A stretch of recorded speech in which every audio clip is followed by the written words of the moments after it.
Hi guys, કેમ છો બધા? મજામાં? આઈ વિશ કે તમે મજામાં હશો.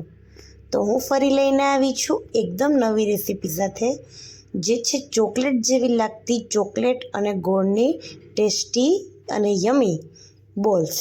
બરાબર, આ જોઈને તમને એવું જ લાગતું હશે કે આ કોઈ ચોકલેટ છે, બટ ના, આ કોઈ ચોકલેટ નથી. આ મેં બનાવી છે ગોળ અને હળદરની મદદથી. ખૂબ જ સરસ ટેસ્ટી લાગે છે અને તમે જ્યારે આને ચાખો છો ત્યારે તમને એક્ઝેક્ટ ચોકલેટ જેવી જ લાગે છે. તો ચાલો આપણે આ રેસીપી શરૂ કરીએ. સૌપ્રથમ મેં લીધો છે ગોળ. બરાબર, તમે કોઈ ઢીલો ગોળ પણ લઈ શકો છો. મેં એકદમ કઠણ આ પ્રકારનો ગોળ લીધો છે. હવે ગોળને આ રીતે સરસ મજાના કટકાઓ કરી લેવાના છે. બરાબર, ગોળ તમારો જો ઢીલો હોય તો કોઈ ક્વેશ્ચન છે જ નહીં, બટ જો આવી રીતે કઠણ હોય તો એના નાના નાના પીસીસ કરી લેવાના છે, જેથી કરીને જ્યારે આપણે એને ગરમ કરીએ એટલે ગરમ થવામાં વધારે ટાઈમ લાગે નહીં. તો આ રીતે મેં જે અનુરૂપ મારે બોલ્સ બનાવવા છે એ અનુરૂપ મેં ગોળનો ઉપયોગ કરી અને ગોળનો અલગ અલગ કટકાઓ કરી લીધા છે. આમ જોઈએ તો આ રેસીપીની અંદર ગોળ છે તે સૌથી વધારે મહત્ત્વનો વસ્તુ છે. બરાબર, ત્યારબાદ હવે હું લઈશ હળદર અને આદુ. હવે હળદર અને આદુ જે છે એ અત્યારે બહુ બધાને શરદી અને ઉધરસનો પ્રશ્ન હોય છે. બાળકોને હળદરની કોઈ પણ વાનગી બનાવવામાં આવે તો તે બિલકુલ ટેસ્ટ પણ નથી કરતા. બટ આ હળદર તમે આની અંદર નાખશો. મેં 100 ગ્રામ જેટલી હળદર લીધી છે અને 50 ગ્રામ જેટલી સામાન્ય આમલા હળદર લીધી છે. હવે લીલી હળદર લેશો, અત્યારે બહુ સરસ આવે છે બજારમાં, તો બનશે એવું કે એનો એટલો સરસ સ્વાદ આવશે ને આપણી મીઠાઈમાં કે એનાથી શરદી ઉધરસના જે પ્રોબ્લેમ્સ છે એકદમ સોલ્વ થઈ જશે. બરાબર, અને એક એક કટકો તમે બાળકને આપશો એટલે બાળક ચોકલેટની જેમ ખાશે પણ અને એને આ સ્વાદ ગમશે પણ. હવે મેં લીધેલી આપણી પીળી હળદર અને આમલા હળદર બધાને હું વ્યવસ્થિત રીતે આ રીતે એની ઉપરની જે છાલ છે એ ચાકુની મદદથી ઉખેડી લઈશ. બરાબર, આ બધાની છાલ ઉખેડવી જરૂરી છે. બનશે એવું કે આ જ્યારે જોઈએ છે તો આપણે આને રસ જ. બરાબર, પણ છાલ ઉખેડવાથી બને એવું કે એની ઉપરના જે કણો છે, ખરાબ કણો, એ નીકળી જાય. ત્યારબાદ મેં બધી જ હળદર અને આમલા હળદરને કટ કરી નાખ્યા છે. આ રીતે મારે એને કટ કરી લેવાની છે.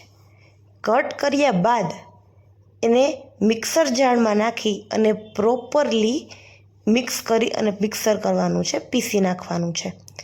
હવે પીસવાનું એ રીતે છે કે એના જે કણો છે ને એકદમ નાના નાના અને બારીક થઈ જાય એ રીતે આપણે એને પીસવાનું છે.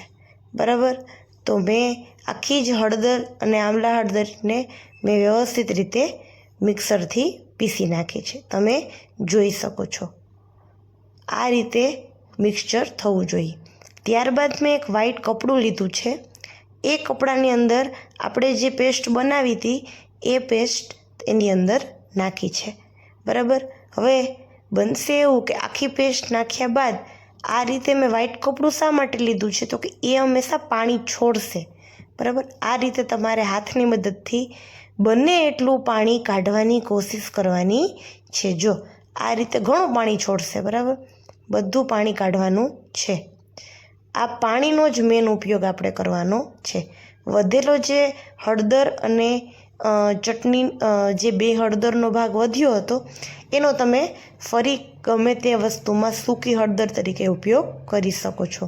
હવે મેં એક પેનની અંદર ગોળ નાખ્યો છે. ત્યારબાદ આપણે જે સરસ મજાનો હળદર, યલો હળદર અને આમલા હળદરનો જે રસ કાઢ્યો હતો એ નાખ્યો છે.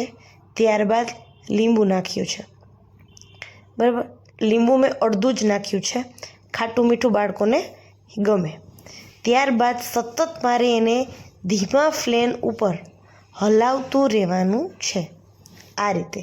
બરાબર, ગોળ છે એ થોડીક જ વખતમાં મેલ્ટ થઈ જશે. જોઈ શકો છો ધીરે ધીરે ગોળ ઓગળવા માંડ્યો છે. બધા જ ગોળના કટકાઓ છે સરસ મજાના ઓગળીને તૈયાર થઈ જશે. તમને બધાને ખબર છે કે ગોળ જેમ જેમ વધુ બળે એ રીતે થોડો કાળાશ પડતો આવે, બરાબર. ધીરે ધીરે કાળો થતો જાય અને અમુક માત્ર 3 જ મિનિટની અંદર જોઈ શકો છો એકદમ આવી રીતે ફીણા ઉપર આવવા માંડ્યા. ત્યારબાદ મેં એની અંદર જીરા પાવડર અને સંચર નાખ્યું છે અને પ્રોપરલી આને ગોળને વ્યવસ્થિત હલાવ્યો છે. હજી આપણે ગેસની ફ્લેમ બંધ નથી કરવાની, હજી આ ગોળને સતત હલાવતો જ રહેવાનો છે. આપણે એને ત્યાં સુધી હલાવશું જ્યાં સુધી એ પ્રોપર થઈ ન જાય, બરાબર. હજી હલાવવાનો છે. પછી આપણે એને ચેક કરવા માટેની એક નવી ટ્રીક છે કે ભાઈ એમાં પ્રોપર ચાસણી આવી કે નથી આવી. એના માટે તમારે કોઈ પણ એક ડીશ અથવા તો બાઉલની અંદર પાણી ભરવાનું, બરાબર. એની અંદર તમારી જે ગોળની જે ચાસણી છે એ નાખવાની. એ તમે જ્યારે નાખશો ને ત્યારે ચેક કરી જોવાનું કે જો એ આવી રીતે જે તમે નાખી અને આમ અડો તો આમ કટનો અવાજ આવવો જોઈએ, ટક બોલવું જોઈએ. જો આવી રીતે ટક બોલે ને તો સમજી જવાનું કે આપણી જે ચાસણી છે એ પરફેક્ટલી થઈ ગઈ છે. હવે મેં ગેસને બંધ કરી અને આપણે આખા મિક્સચરને મેં કોઈ ડીશની અંદર આવી રીતે વ્યવસ્થિત પાથરી દીધી છે. જો તમારી પાસે આવી કોઈ ડીશ ના હોય તો તમે નાના ટ્રેની અંદર પણ રાખી શકો, જેમાં આઈસ ક્યુબ મૂકીએ છીએ એની અંદર, બરાબર. તો મેં સરસ મજાની આખા ગોળને આખા પેસ્ટને મેં એની અંદર પાથરી દીધી છે અને થોડીક વાર સુધી 10થી 15 મિનિટ એને શાંતિથી તમે સામાન્ય ટેમ્પરેચરમાં રહેવા દો અને પછી તમે એને ફ્રીઝરમાં ગોઠવો, બરાબર. 20 મિનિટ મેં ફ્રીઝરમાં રાખ્યું એકદમ, તો તમે જોઈ શકો છો એકદમ બહુ સરસ રીતે આ જામી ગઈ છે, બરાબર. અને તમે અડશો તો એને કાઢવી ખૂબ જ સરળ બને છે. તમે ખુદ ચાખશો ને તો તમને વિશ્વાસ નહીં આવે કે આ ગોળની બનેલી છે. તમને ચોકલેટ જેવી જ સ્વાદમાં લાગશે અને હળદરનો સ્વાદ એટલો સરસ એની અંદર આવશે કે આ રેસીપી તમે એક વખત બનાવશો તો વારંવાર આ જ રેસીપી બનાવશો, બરાબર. અને બાળકોને પણ ચોકલેટ જેવો સ્વાદ જોઈ અને ખૂબ જ ખાશે અને શરદી ઉધરસના જે ક્વેશ્ચન્સ છે કે તે હળદર નથી ખાતા, આ બધા ક્વેશ્ચન સોલ્વ થશે. કેવી તમને લાગી મારી રેસીપી મને જરૂર જણાવો કોમેન્ટ્સમાં. અને હા, જો તમારે આ ચોકલેટ્સ બોલ્સને તમારે વધારે પડતા સેવ કરીને રાખવા હોય, સાચવીને રાખવા હોય તો એની અંદર કોર્નફ્લોર એડ કરી શકો છો. આ રીતે લગાડી અને તમે રાખી દો તો તમારી આ જે તમે બનાવેલી ચોકલેટ્સ બોલ્સને કંઈ જ થતું નથી, બરાબર. ફ્રીઝરમાં રાખી દો અથવા તો તમે સામાન્ય ફ્રીજની અંદર રાખી દો તો એવી ને એવી રહે છે અને બાળકને ખૂબ જ ભાવે પણ છે, બરાબર. આ રીતે તમે એને સ્ટોરેજ કરી અને રાખી શકો છો. જો તમે મારી ચેનલમાં નવા હોય તો મારી ચેનલને સબસ્ક્રાઈબ કરો અને આવી જ ખૂબ જ નવી રેસીપીઓ જોવા માટે મારી ચેનલમાં બન્યા રહો અને એક લાઈક જરૂર આપો. અને જો તમને મારી રેસીપી સરસ લાગી હોય અને આને રિલેટેડ તમારી બીજી રેસીપી શીખવી હોય તો પણ તમે મને કોમેન્ટમાં જણાવી શકો છો. તમને અનુરૂપ હું રેસીપીઓ બનાવીશ. Thank you so much.